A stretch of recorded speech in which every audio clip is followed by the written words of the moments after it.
ইনভেস্টিংয়ে সফল হওয়ার একটা গুরুত্বপূর্ণ নিয়ম হলো সবাই যখন একদিকে দৌড়ায় আপনি তখন উল্টো দিকে চিন্তা করবেন। মানে মানুষ যখন ভয় পেয়ে ভালো কোম্পানির শেয়ার বিক্রি করছে তখন সুযোগ খুঁজে কিনতে হবে। আর সবাই যখন অতিরিক্ত লোভে বেশি দামে কিনছে তখন আপনাকে সতর্ক হতে হবে। বিশ্বের বিখ্যাত ইনভেস্টর যেমন রে ডালিও, কার্ল আইকান, হাওয়ার্ড মার্কস এবং মাইকেল স্টেইনহার্ট সবাই একটা কথাই বলেন, সফল হতে হলে ক্রাউডের মতো চিন্তা করলে হবে না, নিজের স্বাধীন চিন্তা থাকতে হবে। কারণ মার্কেটে একটা জিনিস প্রায়ই দেখা যায়, যা অনেক বেশি উপরে উঠে যায় সেটা একসময় স্বাভাবিক অবস্থায় ফিরে আসে, মানে কারেকশন করে। আবার যা খুব নিচে নেমে যায় সেটাও একসময় ঘুরে দাঁড়ায়। এটাকেই বলে রিগ্রেশন টু দ্য মিন। তাই স্মার্ট ইনভেস্টররা সাধারণত ভয় আর লোভ এই দুই পরিস্থিতিতেই সবচেয়ে বেশি সুযোগ খোঁজে। রিগ্রেশন টু দ্য মিন মানে হলো কোনো কিছু যদি অনেক বেশি ভালো বা অনেক বেশি খারাপ হয় তাহলে পরের দিকে সেটা আবার স্বাভাবিক অবস্থায় ফিরে আসতে থাকে। ড্যানিয়েল কানেম্যান এই বিষয়টা বোঝাতে একটি দেশের বিমান বাহিনীর একটা গল্প বলেন। সেখানে ফ্লাইট ইনস্ট্রাক্টররা মনে করতেন পাইলটদের ভুল করলে বকা দিলে তারা পরের বার ভালো করে, আর প্রশংসা করলে খারাপ করে। কিন্তু আসল ঘটনা ছিল অন্যরকম। যখন কেউ খুব খারাপ পারফর্ম করত পরের বার স্বাভাবিকভাবেই একটু ভালো করত, আর যখন কেউ অসাধারণ পারফর্ম করত পরের বার সাধারণত একটু কম ভালো করত। মানে এটা শাস্তি বা প্রশংসার কারণে নয়, বরং পারফরমেন্স আবার গড় অবস্থার দিকে ফিরে যাচ্ছিল। এটাকেই বলে রিগ্রেশন টু দ্য মিন। এই ব্যাপারটা শুধু মানুষের পারফরমেন্সে না, স্টক মার্কেটেও দেখা যায়। যে কোম্পানি অনেক বেশি প্রফিট করে সেখানে নতুন প্রতিযোগী আসে, ফলে ধীরে ধীরে সেই অতিরিক্ত প্রফিট কমে যায়। আবার যেসব কোম্পানি খারাপ অবস্থায় থাকে তাদের মধ্যে দুর্বল কোম্পানিগুলো বাজার থেকে বাদ পড়ে যায়। তাই দীর্ঘ সময়ের মধ্যে কোম্পানির প্রফিট, গ্রোথ আর শেয়ার প্রাইস সবকিছুই সাধারণত তাদের গড় বা স্বাভাবিক অবস্থার দিকে ফিরে যেতে চায়। মাইকেল মবুসিন ১,০০০টি কোম্পানির উপর একটি গবেষণা করেছিলেন। তিনি কোম্পানিগুলোকে প্রফিটাবিলিটির ভিত্তিতে কয়েকটি গ্রুপে ভাগ করেন। গবেষণায় দেখা যায় সবচেয়ে বেশি প্রফিট করা কোম্পানিগুলো ১০ বছর পরেও তুলনামূলকভাবে শক্ত অবস্থানে ছিল, কিন্তু সময়ের সাথে সাথে বিভিন্ন গ্রুপের মধ্যে প্রফিটের পার্থক্য অনেক কমে আসে। এটাই প্রমাণ করে শেয়ার বাজারে মিন রিভার্সন খুব শক্তিশালী একটা বিষয়। সহজ ভাষায়, কোনো কোম্পানি যদি এখন খুব বেশি ভালো করে ভবিষ্যতে তার বৃদ্ধি বা গ্রোথ ধীর হয়ে যেতে পারে। আবার যেসব কোম্পানি এখন দুর্বল অবস্থায় আছে তাদের মধ্যে অনেকেই ভবিষ্যতে ঘুরে দাঁড়াতে পারে।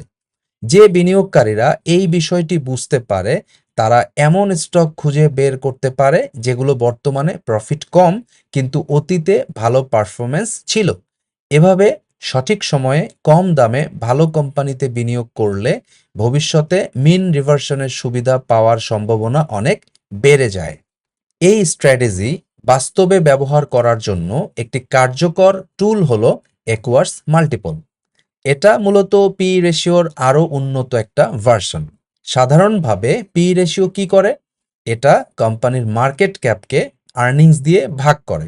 কিন্তু এখানে একটা বড় সমস্যা আছে। পি রেশিও কোম্পানির ঋণ বা তার হাতে থাকা নগদ টাকা হিসাব করে না। আর এখানেই একুয়ার্স মাল্টিপল একটু আলাদা। একুয়ার্স মাল্টিপল ব্যবহার করে এন্টারপ্রাইজ ভ্যালু, মানে market capital plus debt minus cash. এরপর এন্টারপ্রাইজ ভ্যালুকে ভাগ করা হয় কোম্পানির অপারেটিং আর্নিংস দিয়ে। সহজ ভাষায় এই ম্যাট্রিক দেখায় আপনি যদি পুরো কোম্পানিটা কিনতে চান তাহলে আসলে কত খরচ করতে হবে। এই কারণে শুধু শেয়ারের দাম দেখলে হবে না, কোম্পানির ঋণ কত আছে, হাতে ক্যাশ কত আছে, এগুলোও গুরুত্বপূর্ণ। ওয়ারেন বাফেটও অপারেটিং আর্নিংসকে খুব গুরুত্ব দেন, কারণ এটা কোম্পানির আসল ব্যবসার ইনকামকে বোঝায়।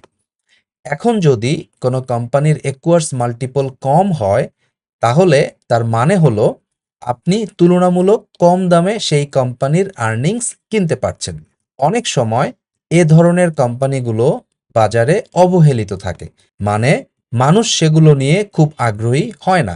কিন্তু এখানেই সুযোগ তৈরি হয়, কারণ ডাউনসাইড বা বড় ক্ষতির সম্ভাবনা তুলনামূলকভাবে এখানে কম থাকে, আর ভবিষ্যতে আপসাইড বা বড় প্রফিটের সম্ভাবনা অনেক বেশি হতে পারে। সহজভাবে এই স্ট্র্যাটেজি ব্যবহার করার নিয়ম হলো সবচেয়ে কম মাল্টিপল থাকা প্রায় 20টি স্টক কিনে একটি পোর্টফোলিও তৈরি করা। এরপর প্রতি 3 মাস পর পর পোর্টফোলিও আপডেট করতে হবে। যেসব কোম্পানি আর ভালো র্যাঙ্কে নেই সেগুলো বিক্রি করে নতুন ভালো কোম্পানি যোগ করতে হবে। মজার ব্যাপার হলো এই ধরনের সহজ নিয়মভিত্তিক স্ট্র্যাটেজি অনেক সময় বড় এক্সপার্টদের থেকেও ভালো ফল দেয়, কারণ মানুষ অনেক সময় অপ্রয়োজনীয় তথ্য দেখে বিভ্রান্ত হয়ে যায়। এটাকেই বলা হয় ব্রোকেন লেগ প্রবলেম।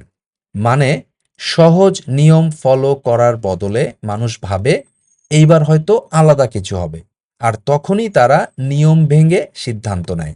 সমস্যা হলো এই ব্যতিক্রম খুঁজতে গিয়েই বেশিরভাগ বিনিয়োগকারী ধারাবাহিকতা হারিয়ে ফেলে এবং ভুল সিদ্ধান্ত নেয়। এই স্ট্র্যাটেজি পরীক্ষিতভাবে কার্যকর, তারপরেও বেশিরভাগ মানুষ এটা অনুসরণ করতে পারে না। এটা অনেকটা জিমে যাওয়া বা ব্যায়াম বা ডায়েট শুরু করার মতো ব্যাপার। কি করতে হবে বা কি করা উচিত সেটা আমরা সবাই জানি, কিন্তু বছরের পর বছর নিয়ম মেনে করে যাওয়া অনেক কঠিন।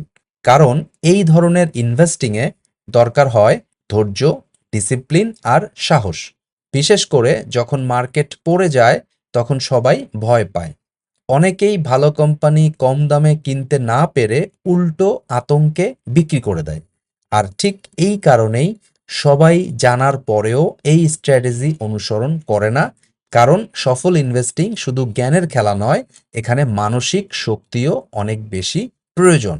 যারা শেয়ার বাজারে কম দামে ভালো কোম্পানি খুঁজতে চান তাদের জন্য জোয়েল গ্রিনব্ল্যাটের ম্যাজিক ফর্মুলা একটি দারুণ পদ্ধতি।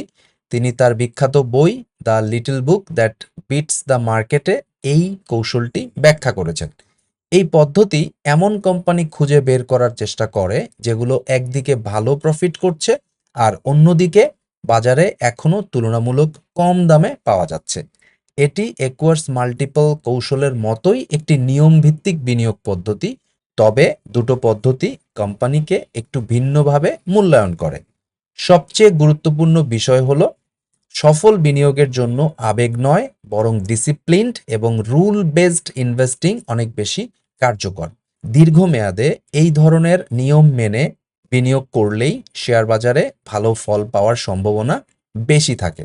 আগামী ভিডিওতে আবার দেখা হবে, সে পর্যন্ত ভালো থাকবেন। আল্লাহ হাফেজ। প্রিয় দর্শকবৃন্দ, আমরা বিশ্বাস করি ক্যাপিটাল মার্কেটে সাকসেস পাওয়ার জন্য জানার বা জ্ঞান অর্জনের বিকল্প কোনো পদ্ধতি নেই। তাই আমাদের চ্যানেলের পক্ষ থেকে আমরা 2টি কোর্স অফার করছি। Essentials of stock investing and trading নামে বেসিক টু ইন্টারমিডিয়েট লেভেলের একটা কোর্স আমরা অফার করছি। এই কোর্সে আপনি বেসিক টু ইন্টারমিডিয়েট লেভেলের ফান্ডামেন্টাল এবং টেকনিক্যাল অ্যানালাইসিস জানতে পারবেন। যারা একেবারেই নতুন তাদের জন্য আমরা এই কোর্সটি রেকমেন্ড করি। এছাড়াও মাস্টার দ্য মার্কেট নামে আমাদের অ্যাডভান্স লেভেলের আরেকটি কোর্স আছে। যারা বেসিক টু ইন্টারমিডিয়েট লেভেলের স্টক ইনভেস্টিং এবং ট্রেডিং অর্থাৎ ফান্ডামেন্টাল বা টেকনিক্যাল সম্পর্কে জানেন, তারা চাইলে অ্যাডভান্স লেভেলের মাস্টার দ্য মার্কেট কোর্সে জয়েন করতে পারেন। প্রতি শুক্রবার রাত 8:30 আমাদের নতুন ব্যাচ চালু হয়। আমরা বিশ্বাস করি সাকসেসফুল ইনভেস্টর এবং ট্রেডার হওয়ার জার্নিতে আমরা অবশ্যই আপনাকে হেল্প করতে পারবো। আপনার যদি শিখার ব্যাপারে পজিটিভ মাইন্ডসেট থাকে তাহলে আমাদেরকে ইমেল করুন investmentmentorkobir@gmail.com অথবা imkfintechschool@gmail.com। এই ঠিকানায় ফিরতি ইমেইলে কোর্সের ডিটেল আউটলাইনটা আপনি পেয়ে যাবেন।